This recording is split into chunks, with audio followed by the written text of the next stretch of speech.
6 मई 1937 विश्व इतिहास का वो काला दिन है जिस दिन आज तक का सबसे बड़ा एयरशिप जल करके खाक हुआ, जिसमें सवार 96 में से 35 लोगों की जल करके मौत हो गई थी और ज्यादातर लोग गंभीर रूप से घायल हो गए थे।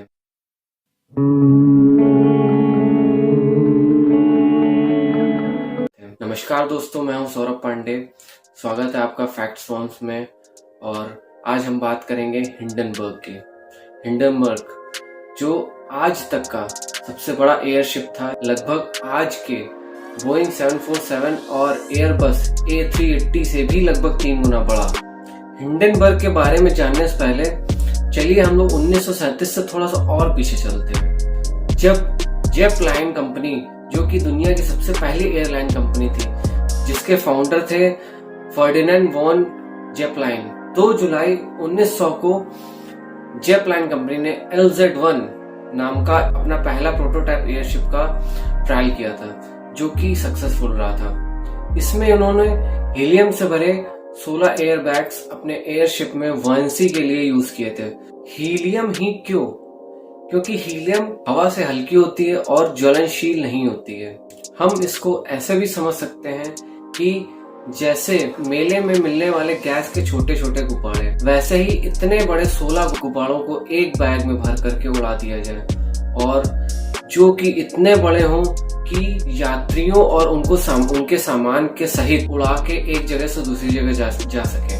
जर्मन बेस्ड जेटलाइन कंपनी के शुरुआती सारे मॉडल हीलियम बेस्ड थे, लेकिन साल 1920 में यूएस ने हीलियम के प्रोडक्शन पे मोनोपोली बना ली और 1925 में यूएस कांग्रेस ने हीलियम के एक्सपोर्ट पर भी बैन कर दिया। हीलियम गैस ना मिल पाने के कारण जिपलाइन कंपनी ने हीलियम से हाइड्रोजन पे स्विच किया। हाइड्रोजन गैस जो कि साधारण हवा से हल्की होती है लेकिन बहुत ही ज्वलनशील होती है। अब क्योंकि हाइड्रोजन के साथ उनके शुरुआती ट्रायल्स में जलने का कोई भी केस सामने नहीं आया, तो उन्होंने इस बात को नजरअंदाज कर दिया। और दूसरा, हाइड्रोजन गैस के साथ उनको करीब 8% तक वॉयंसी, मतलब कि लिफ्ट भी ज्यादा मिल रही थी, तो उन्होंने आगे अपने आने वाले एयरशिप में हाइड्रोजन गैस का ही यूज करना स्टार्ट कर दिया। 18 सितंबर 1928 को LZ-127 ग्राफ जेटलाइन नाम का पैसेंजर एयरशिप उन्होंने लॉन्च कर दिया और उसने अपनी फर्स्ट फ्लाइट ली, जिसमें हाइड्रोजन से भरे हुए 16 बैग। LZ-127 की शुरुआत बहुत ही अच्छी रही, इसीलिए कंपनी ने ऐसे और भी एयरशिप बनाने का प्लानिंग स्टार्ट करी। इसी कड़ी में उनका अगला एयरशिप था हिंडनबर्ग। मार्च 1936 तक हिंडनबर्ग बनके तैयार हो गया और अपने सारे ट्रायल्स उसने कंप्लीट कर लिए। अपनी पहली उड़ान के 14 महीने बाद 3 मई 1937 को हिंडनबर्ग ने जर्मनी के प्रूसिया से न्यू जर्सी अमेरिका के मैनचेस्टर टाउनशिप के लिए उड़ान भरी।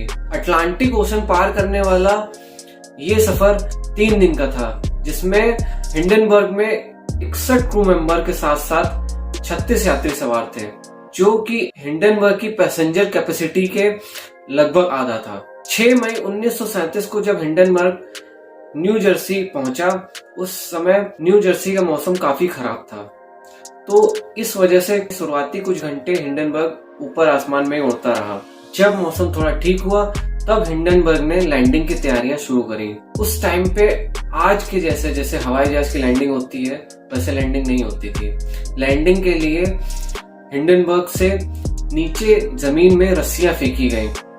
रस्सियां फेंकी ही गई थी, अचानक से हिंडनबर्ग में आग लग गई। आग इतनी भयानक थी कि लगभग 35 से 40 सेकंड में पूरा हिंडनबर्ग जल के खाक हो गया और जमीन पे आ गिरा। हिंडनबर्ग में आग की वजह के लिए अलग अलग एक्सपर्ट्स की अलग अलग राय है।